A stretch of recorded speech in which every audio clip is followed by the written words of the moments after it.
बिस्मिल्लाहिर्रहमानिर्रहीम। अस्सलाम वालेकुम viewers, welcome to my channel cooking with Malika. उम्मीद है कि आप सब खैर आफियत से होंगे। अल्लाह ताला आपको हमेशा खुशराबाद रखे, आमीन सुम्मा आमीन। तो व्यूअर्स, आज हम मैक्रोनी क्रीम फ्रूट चाट की रेसिपी लेकर आपकी खिदमत में हाजिर हैं। बहुत ही मज़े की और यम्मी तैयार होने वाली है। इंशाल्लाह आपको ये रेसिपी बेहद पसंद आएगी। तो चलिए जल्दी से रेसिपी की जानिब बढ़ते हैं। इसके लिए हमने एक बाउल ले लिया है और इसके अंदर शामिल कर दी है मैक्रोनी, जो कि फुल बॉयल है, यानी कि अच्छे तरीके से पकी हुई है। 1 कप मैक्रोनी बाउल के अंदर शामिल करने के बाद इसके अंदर हम कुछ फ्रूट्स शामिल करेंगे। जो फ्रूट्स भी आपके पास अवेलेबल हैं, जो फ्रूट्स आप पसंद करते हैं, वो आप इसके अंदर शामिल कर सकते हैं। यहाँ पे मैंने 1 अदद सेब लेकर उसको कट करके इसके अंदर ऐड कर दिया है। सेब के छिलके नहीं उतारे हैं, अगर आप चाहें तो सेब के छिलके भी उतार सकते हैं।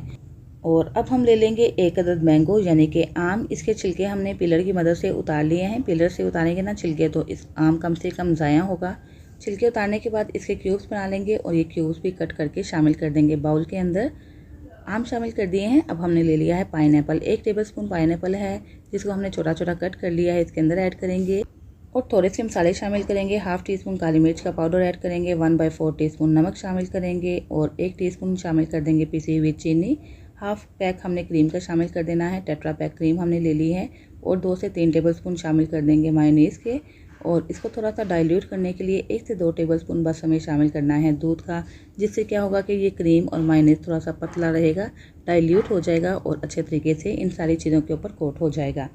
तो ये बहुत सिंपल और आसान सी रेसिपी है, आपने भी ज़रूर ट्राई करनी है। अगर आपको मेरी ये रेसिपी अच्छी लगे तो प्लीज़ वीडियो को लाइक और शेयर कर दीजिएगा। और अगर आप मेरे चैनल पर नए हैं तो प्लीज़ चैनल सब्सक्राइब करके बेल आइकन प्रेस कर दीजिएगा, ताकि हर नई आने वाली वीडियो की नोटिफिकेशन आप तक फ़ौरन से पहुंच सके, जो बिल्कुल फ्री है। तो इतनी हेल्दी किस्म की और बिल्कुल यूनिक किस्म की मैक्रोनी क्रीम फ्रूट चाट आपने ज़रूर तैयार करनी है। मुझे फ़ीडबैक देना मत भूलिएगा। तो ये लीजिए, बस बहुत ही यमी किस्म की, बहुत ही हेल्दी किस्म की ये चाट तैयार हो चुकी है। बच्चों को तो बेहद पसंद आने वाली है। इंशाल्लाह बहुत ही शौक़ से खाएंगे। और अगर घर में मेहमान आ जाने वाले हैं तो बिल्कुल डिफरेंट किस्म की, यूनिक किस्म की मैक्रोनी फ्रूट क्रीम चाट तैयार कीजिए, उनको सर्व कीजिए। पार्टीज़ में, फंक्शंस में भी आप ये चाट बनाकर सर्व कर सकते हैं। इंशाल्लाह जो भी खाएगा ना, तारीफ़ों के पुल बन जाएंगे। इतनी मज़े की और यमी तैयार हुई है। और इसके अलावा 100% हाइजेनिक है, बिल्कुल साफ़ सुथरी अपने हाथों से तैयार की हुई है और बिल्कुल ओरिजिनल है। कोई भी आर्टिफिशियल फ्लेवर इसके अंदर ऐड नहीं है। किसी भी रेस्टोरेंट या सैलड बार से कम की ये चाट तैयार नहीं हुई है। वहाँ पे महंगे महंगे चाट खाने के बजाय घर में बिल्कुल हाइजेनिक साफ़ सुथरी किस्म की चाट तैयार कीजिए और इसको चिल्ड कर लीजिए, यानी कि मुकम्मल तौर पर ठंडा करके इंजॉय कीजिए। इसके साथ ही व्यूअर्स इजाज़त चाहती हूँ, फिर हाजिर होंगी इंशाल्लाह एक नई रेसिपी के साथ। अपना बहुत सा याद रखिएगा, मुझे भी दुआओं में याद रखिएगा। अल्लाह हाफिज़।